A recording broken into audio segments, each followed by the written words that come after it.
Sono Valerio, romanista. Sono Francesco, squadra del cuore del Messina Calcio. Mi chiamo Federico. Non è che ho una passione per una squadra in particolare, però insomma. Sono Alberto, tifoso della Roma. Sono Valentina, tifo Lazio. Marco, Lanerossi Vicenza. Giacomo, Milan. Filippo, sono tifoso della Roma. Daniele, Perugia.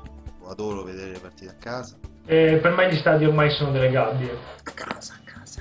Preferisco sicuramente guardare le partite al campo perché è tutta un'altra emozione. Con la pioggia, col vento, col freddo, 20 gradi, 40 gradi, ma io sto là. Per l'ambiente e per la visione d'insieme che sia della partita che di quello che succede all'interno dello stadio. Sono abbonato dall'età di 6 anni. Credo che il calcio sia molto malato, che sia drogato dai troppi miliardi che ci girano al suo interno. Sicuro vive, credo, al di sopra delle proprie possibilità. Il calcio non è mai stato sano.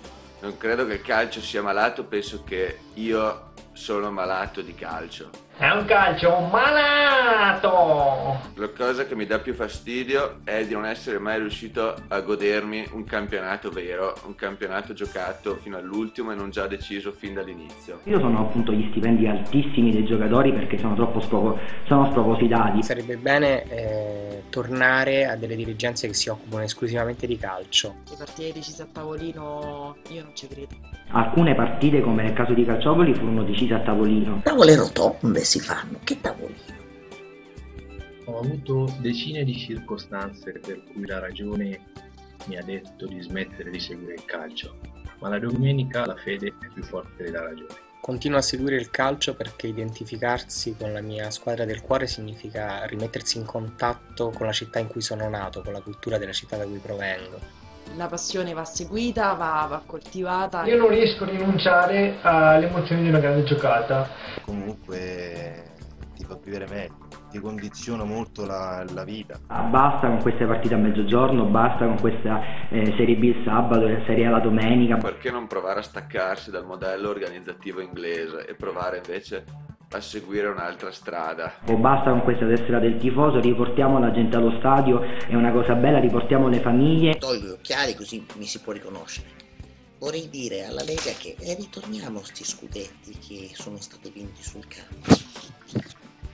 Meno riunioni, meno litigi e più amore per il calcio. Forse neanche un terremoto può smuoverli perché non è passato né Calciopoli né altre cose, quindi rimarranno lì a vita, sicuramente li seppelliranno in quel palazzo. Una canzone. Roma, Roma, Roma, ore d'esta città.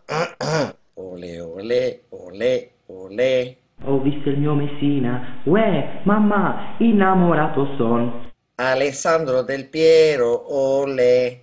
C'è una ragione, ho la Roma in fondo al cuore. Sono così stonato che non mi fanno cantare nemmeno allo stadio. Fista alla fine, fiol della roia, fista alla fine, fiol della roia.